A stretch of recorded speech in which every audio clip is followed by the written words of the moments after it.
E o que vocês, enquanto profissionais da educação, precisam utilizar em sala de aula? Qual que é o desafio da escola, gente, dentro da análise do comportamento?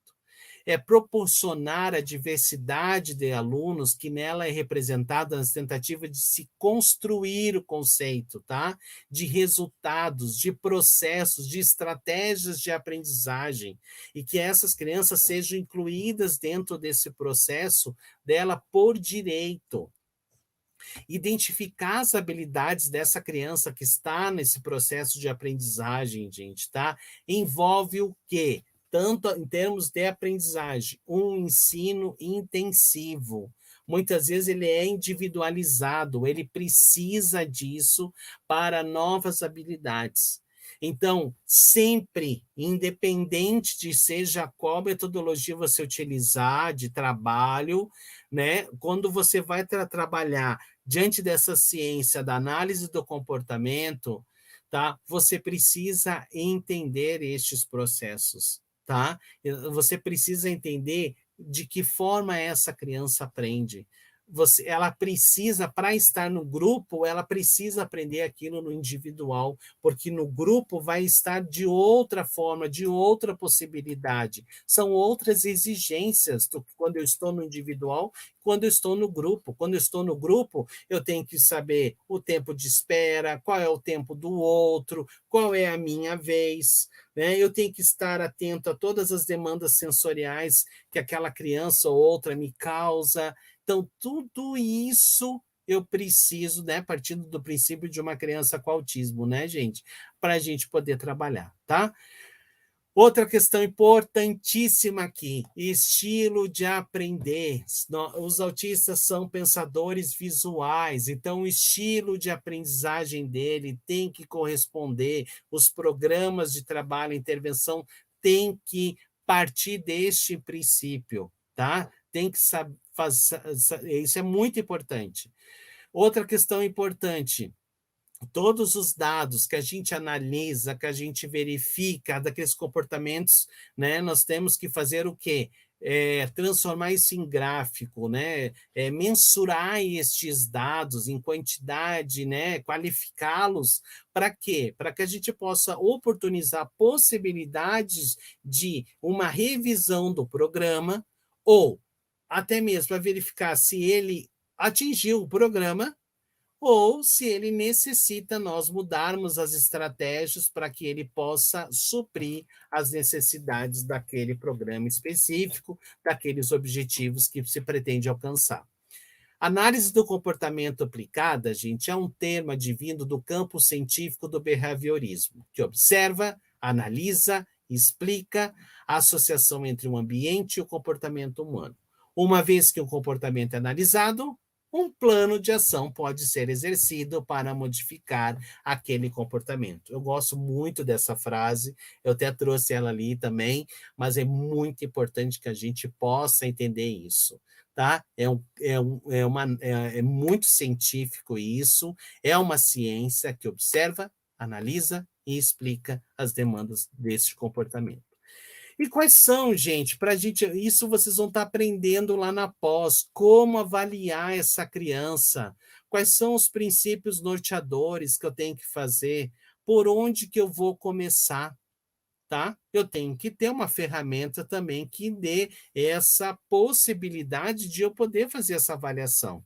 Então, primeiramente de tudo, gente, eu vou definir esse protocolo de avaliação, onde eu vou entender qual é o repertório de comunicação dessa criança, se ela tem verbal ou não verbal, se é verbal, se ela tem presença de linguagem, se é funcional ou não, se existe um princípio primordial da comunicação, que é o quê? Qual é o primeiro? Contato visual. Atendimento à ordem, se seguem instruções programadas, de quais são aquelas habilidades, gente. Como que eu vou planejar um trabalho com uma criança se eu não sei quais são as habilidades dela? Eu só trabalho na situação negativa. Não, eu começo a saber quais são as habilidades que ela possui. A partir das habilidades que ela possui, eu vou trabalhar de uma forma intensiva e saber quais são as outras que ela não tem para a gente promover possibilidades, tá? as leituras de comportamentos. Quais são os estímulos, os brinquedos, as coisas, as pessoas preferidas dela? Como que ela se relaciona com esse ambiente? Quais são as demandas de comportamento? Quais são as circunstâncias desses problemas? A intensidade com que eles acontecem? O porquê que acontecem? Tá? Tudo isso, gente, vocês vão ver assim, ó, de uma forma muito detalhe, cada etapa dessas, como a gente fazer isso dentro da pós-análise do comportamento. Tá? Aqui é um recorte. Agora eu vou falar um pouquinho sobre como a gente vai medir comportamentos, que é outra área, existe aulas de gente, disciplinas só para trabalhar isso, análise funcional do comportamento.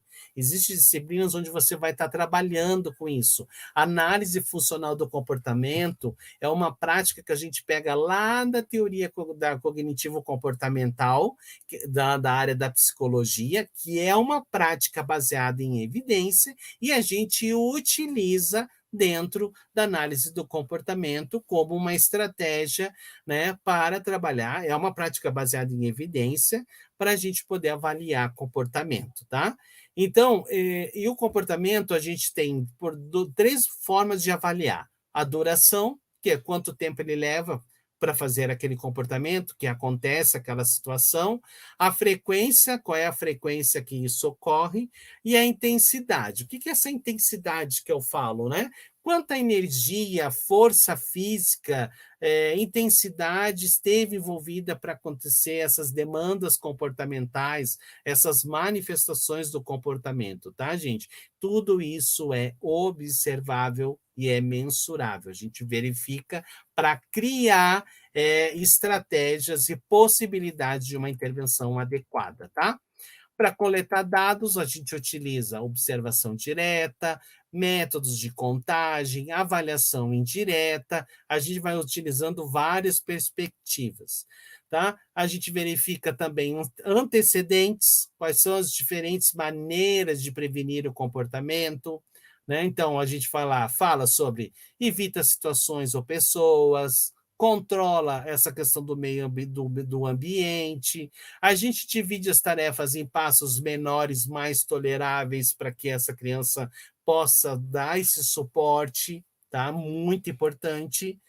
Então, toda essa etapa aqui sobre antecedente, consequência, análise funcional, demandas de comportamento, gente, vocês vão ter disciplinas específicas só para trabalhar estes assuntos, para a gente poder avaliar comportamento dessa criança e criar estratégias de possibilidades, tá?